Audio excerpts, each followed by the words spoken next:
My parents cut me out of the will until the truth came out. I was always the disappointment compared to my cousin. When my parents disinherited me, I walked away quietly. Years later, a family secret surfaced, and suddenly they needed me again. When my mother slid the envelope across the table without looking at me, I knew, before I opened it, that I had already lost something I could never earn back. The kitchen smelled like old coffee and lemon cleaner, that sharp, honest scent my mother always loved, because it made things feel in order. My father sat at the head of the table, hands folded, staring at a crack in the wall as if it might speak on his behalf. No one said my name, no one needed to. The paper inside was thin, legal, final. I had been cut out of the will. I remember the clock above the fridge ticking too loudly, each second landing like a small, deliberate insult. I remember thinking how strange it was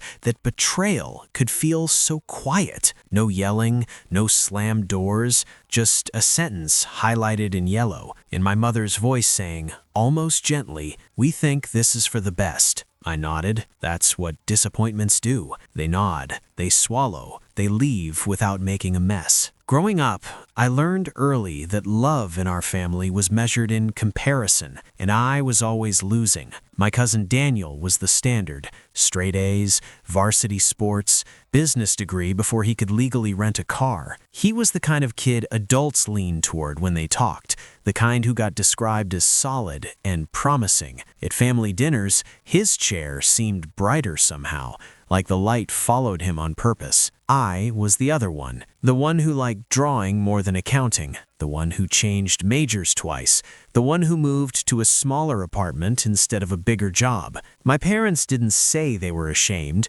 They didn't have to. Shame lived in the pauses, in the sighs, in the way my father introduced me to colleagues without mentioning what I did. "He's still figuring things out," he'd say, like I was a broken appliance under warranty. Still, I showed up. Every holiday, every birthday, I brought wine, I fixed my mother's printer, I listened to my father complain about taxes. I told myself that consistency would eventually look like worth. The day they disinherited me, I didn't cry until I reached my car. I sat there with my forehead pressed against the steering wheel, the vinyl warm from the sun, and felt something inside me finally loosen, not break, just let go. I drove away quietly. I didn't argue. I didn't ask questions I wasn't ready to hear the answers to. For a long time after that, my life became very small and very honest. I worked as a freelance graphic designer, the kind of job that sounds impressive until you explain it to relatives. My apartment was quiet, cheap, safe. I learned the rhythm of my own mornings. Toast burned just enough to smell like childhood. Radio murmuring voices I didn't have to respond to. Coffee brewed strong because no one complained anymore. Without my parents' expectations hanging over me, I started breathing differently, sleeping better, laughing more easily. It surprised me how much peace could fit into such a modest life. We didn't talk much after that. Birthday texts, obligatory holiday messages. My mother always signed hers with love, but it felt more like punctuation than meaning. Then, about 6 years later, the phone rang. It was my aunt first, Daniel's mother. Her voice was tight, careful, like she was choosing words from a shelf marked fragile. She asked if I was doing well, really doing well. She asked if I was sitting down. That's when I felt it, that old familiar tightening in my chest, the one that always came before family news, the one that meant something had shifted, and I was about to be pulled back into a story I thought I'd escaped. "I think," she said slowly, "you should come home." I looked around my apartment, at the framed sketches on the wall, at the plant I'd kept alive for 3 years, at the version of myself I'd quietly built without anyone's permission. "For what?" I asked. She hesitated. "Because," she said, "some things don't stay buried forever." And just like that, the past knocked again, this time needing something from me. I didn't go home right away. That night, I barely slept. My aunt's words kept looping in my head. Some things don't stay buried forever, as if she'd said them with a shovel in her hands. I lay on my back, listening to the hum of the refrigerator through the wall. counting the cracks in the ceiling, wondering which version of my family was waiting for me now. By morning, I had 3 missed calls, 1 from my father, 2 from my mother. That alone told me something was wrong. My father never called unless something was broken or someone was sick. My mother preferred messages, carefully phrased, emotionally economical. Seeing their names light up my phone felt like spotting old ghosts at the edge of a dream. I waited until afternoon before calling back, long enough to steady my voice, long enough to remind myself that I didn't owe anyone anything anymore. My mother answered on the second ring. "Oh," she said, like she hadn't expected me to pick up. "You got my messages." "I did," I said. "What's going on?" There was a pause. I could hear movement on her end, the clink of a spoon against a mug, the faint echo of our old kitchen. Then she cleared her throat. "Your father and I were hoping you might come by this weekend. There are things we should talk about." The way she said things made my stomach tighten. "Is someone sick?" I asked. Another pause, longer this time. "No, not exactly." That was my first clue, the way no one would say anything directly, the way the truth seemed to hover just out of reach, like steam above a pot. I agreed to come, not because I wanted answers, but because I sensed there were questions only I could ask now. The drive back felt longer than I remembered. Same roads, same gas station with the flickering sign, same bend in the highway where my father once taught me how to merge without panic. Memory has a way of ambushing you when you're least prepared. When I pulled into my parents' driveway, Daniel's car was already there. That surprised me. We hadn't spoken in years, not since the will, not since the quiet division of who mattered and who didn't. Inside, the house smelled like cinnamon and something burnt. The living room looked unchanged, the same couch with the sunken cushions, the same family photos frozen in time. Only the air felt heavier, as if it had absorbed too many unspoken conversations. Daniel stood when he saw me. He smiled, but it didn't quite reach his eyes. "Hey," he said, "it's been a while." "It has," I said. My father hovered near the window, arms crossed.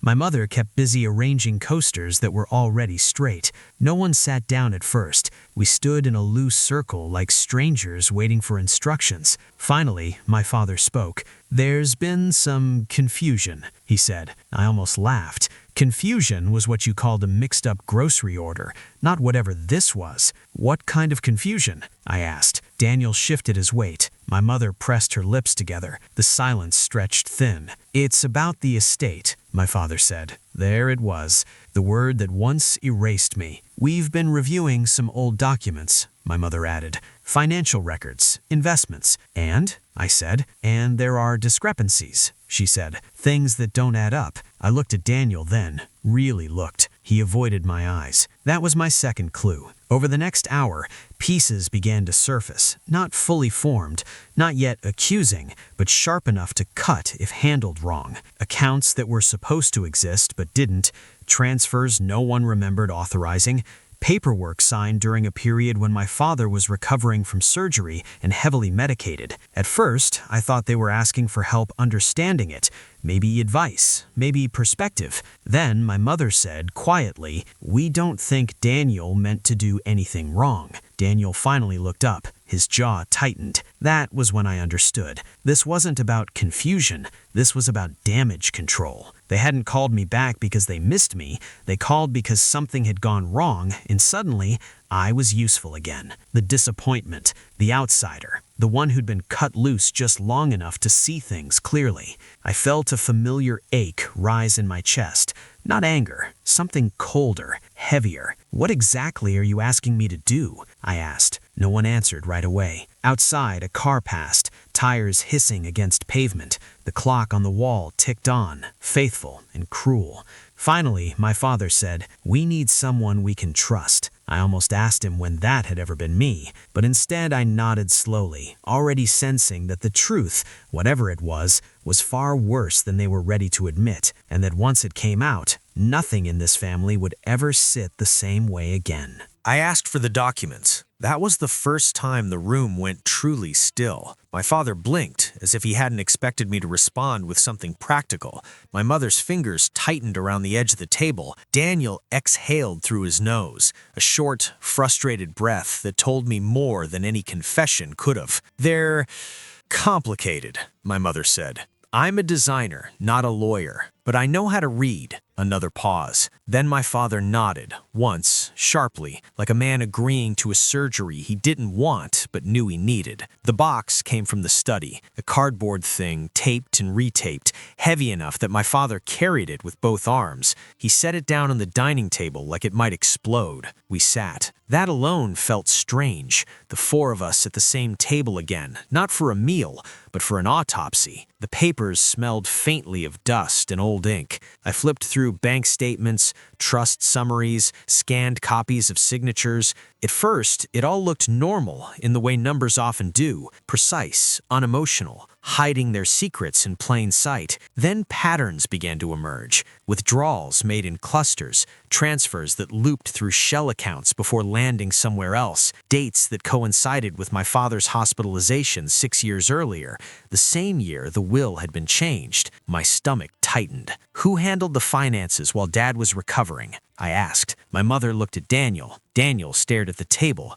"I was helping," he said finally. "Just temporarily. Helping." That word again. It carried the same weight it always had in this family. "Trust us. Don't ask." I kept reading. There were signatures that looked like my father's, but leaned too heavily to the right. Forms notarized on days he could barely sit up.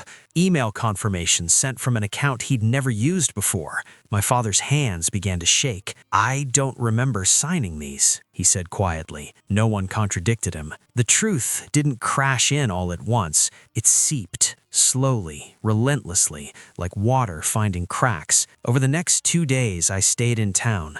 I went back and forth between my parents' house and my aunt's, scanning documents, cross-checking numbers, calling institutions that spoke in hushed, careful tones once I explained why I was asking. Daniel grew distant, defensive. He stopped eating meals with us, started taking phone calls outside. On the third night, I found him in the garage. He was sitting on an overturned bucket, head in his hands, the smell of oil and metal thick in the air. The door was open just enough to let in the cold. "Did you take it?" I asked. He flinched, not at the accusation, but to the directness. "I was going to put it back," he said. I waited. "I thought it was temporary," he continued. "I had investments, a startup. It was supposed to flip. And when it didn't?" I asked. He rubbed his face hard, like he could scrub the past off.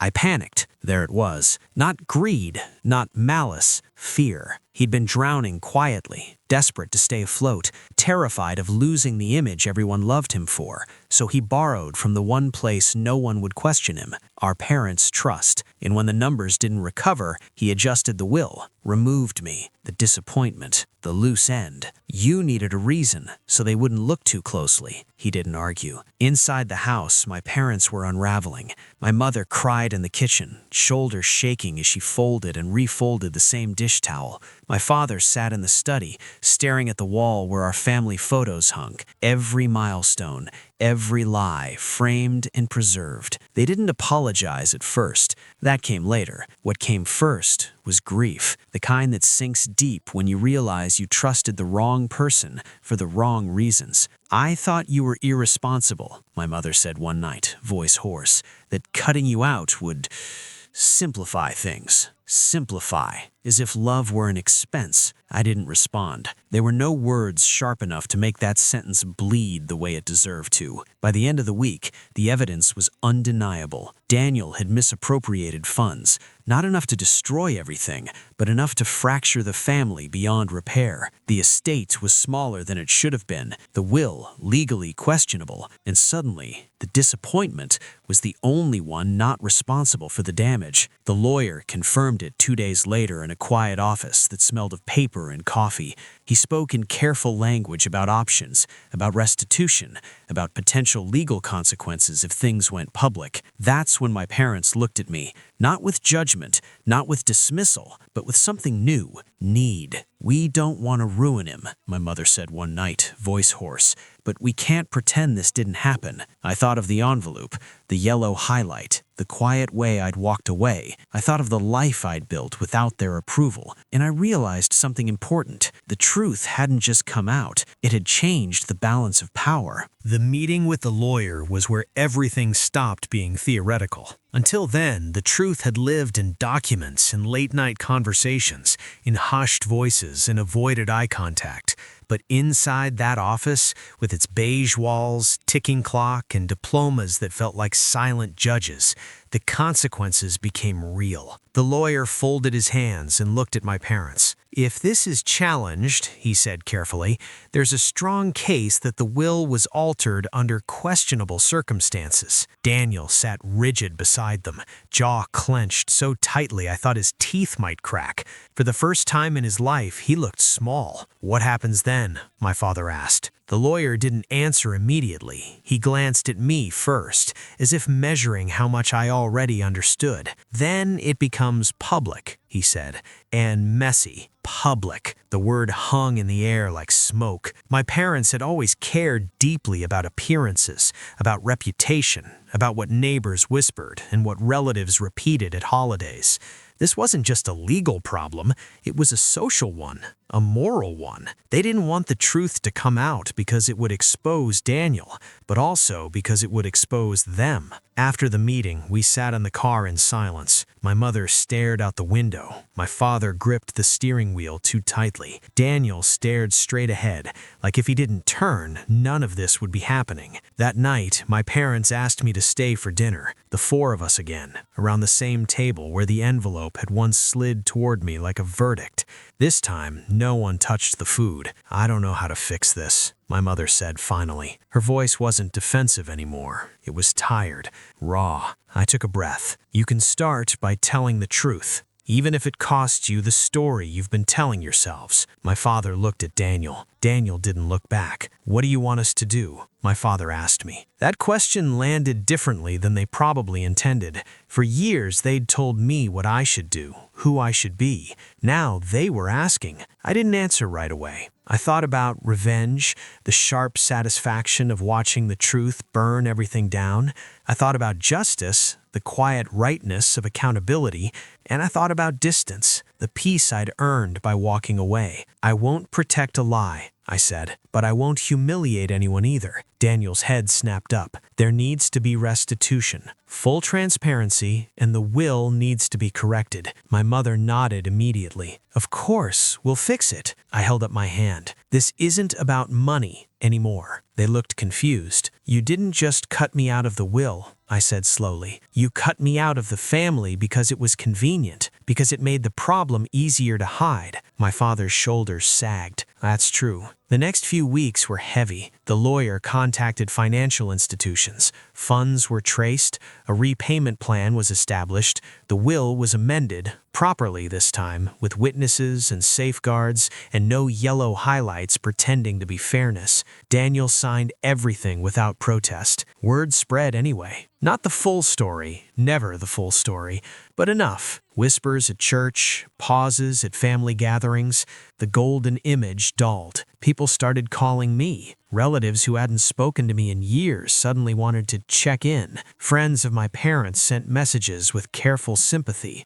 Some apologized outright. Others avoided the topic altogether. I didn't gloat. I didn't correct anyone. I just watched. My parents changed too. Subtly, painfully. My mother stopped comparing, stopped finishing sentences for other people. My father listened more, asked questions he'd never bothered to ask before. One evening, my mother came to my old room, the one that still smelled faintly of dust and forgotten plans. "I was wrong about you," she said. "Not we, not mistakes were made. I was wrong," she repeated. That mattered more than the will. As for Daniel, he moved out of town a month later. Took a smaller job, started over quietly. We didn't reconcile, not fully. Some breaks don't mend neatly. But when he left, he hugged me longer than expected. "I'm sorry," he said. I believed him. Eventually, I went back to my apartment, back to my small, honest life. Only now the past felt lighter.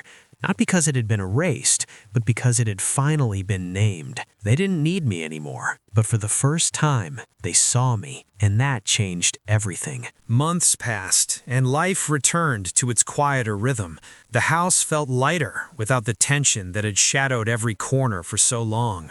My parents, careful and deliberate, tried to rebuild their relationships, not just with me, but with themselves. I watched, quietly, as they navigated the hard work of accountability. I rebuilt my own life too, in ways I hadn't expected. Freed from the old weight of comparison, I started taking commissions for larger design projects.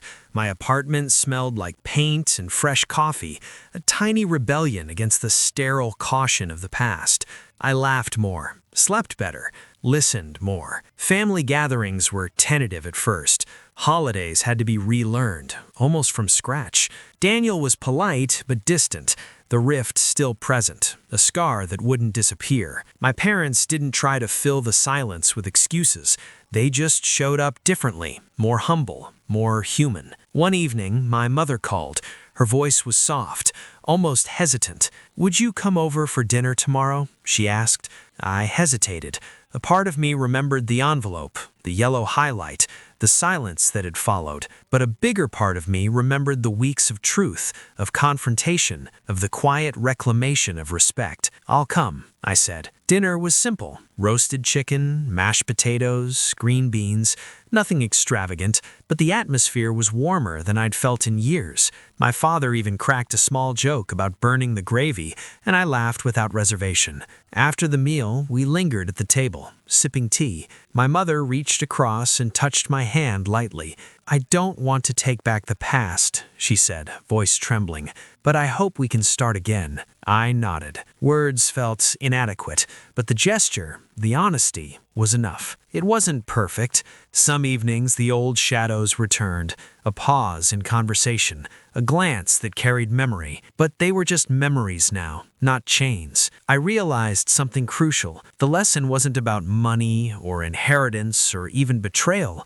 It was about recognition, about seeing people fully, beyond disappointment or expectation, about understanding that love isn't a reward, it's a responsibility, and responsibility, once ignored, must be faced. I thought about my life outside the family, too, about the friends who had stayed when others left, about the small apartment that had become a sanctuary, about the peace I'd learned to nurture. Those years of distance hadn't been wasted. They had been preparation for strength, for clarity, for the choice to forgive without being foolish, to stand without resentment, to offer help without surrendering myself. I still feel the ache of those early years, the sting of being considered less than, but it no longer defines me. That identity belongs to the past. One morning, I walked past the old family home. The smell of fresh-baked bread drifted from the kitchen window. A laugh, my father's, carried faintly on the breeze, and I smiled. Not because everything was perfect, but because it was real. Real, messy, human. I think about the people who are still waiting for their truth to come out, who are carrying quiet hurts, or living in the shadow of someone else's expectations. My parents once thought they could erase me, but the truth, eventually, reminds us that people aren't disposable. Even the deepest rifts have weight, and even the quietest person can change the story. I sometimes wonder if given the choice, whether I would have stayed away all those years or returned to fix what could have been lost. And I know the answer isn't simple. It's messy, human, and beautifully complicated. Would you have done what I did? Walked back into the storm when it finally called for you? Or stayed silent, protecting your own peace? Think about it, because sometimes the hardest part isn't discovering the truth, it's deciding what to do once you hold it. If you've ever felt overlooked, underestimated, or quietly betrayed, know this: your worth isn't measured by anyone else's approval, and even the deepest rifts can heal if truth and courage guide the way.